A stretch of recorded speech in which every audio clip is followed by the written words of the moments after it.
China is going through a population collapse right now. It's bad, and it's going to become catastrophic in the coming years. Now, I don't care what Peter Zeihan says, he's overblown, so forget him. Just last year, in 2023, China's birth rate has dropped below its death rate, meaning that more people in China are dying every year than being born. According to the World Economic Forum, China's population fell by 2 million in 2023. This is all because of China's one-child policy, which lasted from 1980 to 2015, in which you could only have one child. Let's go a few years before that disastrous policy was implemented. In 1974, we're looking at the population pyramid. This is a beautiful, healthy base of almost 30% of the population below the age 15. And people above the age of 50 were not even 10% of the population. So this level of the pyramid to this level of the pyramid was doing most of the financial support, which is fine because the young people will eventually replace the older people. Now let's jump to 1994, and you see that that base, that beautiful, healthy base of a young population has contracted significantly. You can see that beautiful, healthy, wide base of the population pyramid has contracted significantly.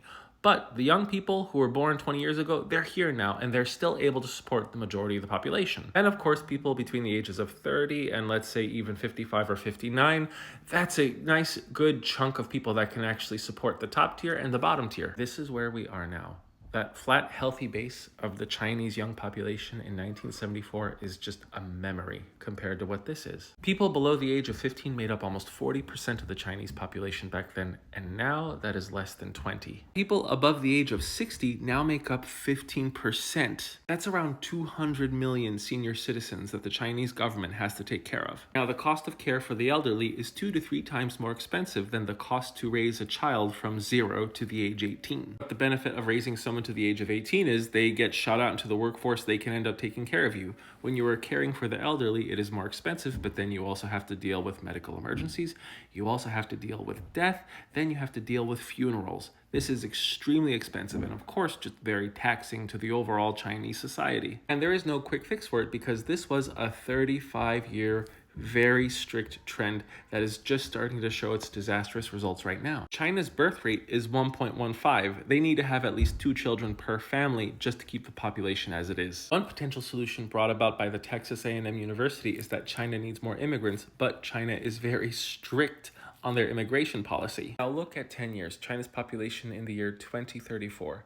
People aged 0 to 14 will be less than 10% of the population. Those over the age 60 will be closer to 25%. By the year 2050, 1/3 of China's population will be retirees. And there's the fact that there are significantly more men in China than there are women. Sad to say, in a lot of traditional societies, not just Asia, also Europe, the Middle East, Africa, families prefer to have boys rather than girls. And during the one-child policy, there was definitely an increased amount of selective abortions if the baby was going to be a female. Right now, there are about 350 million men in China between the ages of 18-45 versus 295 million women who have that same age range. So there are about 55 million men in China who are just screwed if they want to start a family. Historically, when a country has too many fighting age men, they can just start a war, do a bunch of invasions, and, conquering and horrible things. China can't get away with doing anything remotely close to that because they are entirely surrounded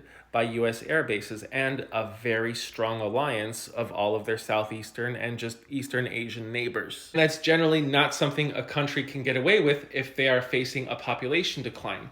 Wars generally don't help populations grow. This isn't a problem that automation can solve, and even if you could replace every worker with a robot, how is China going to take care of 200 million and counting retired citizens? My name is the Geo Husar, and this is what happens when you make brutal and incompetent decisions. Thanks for watching.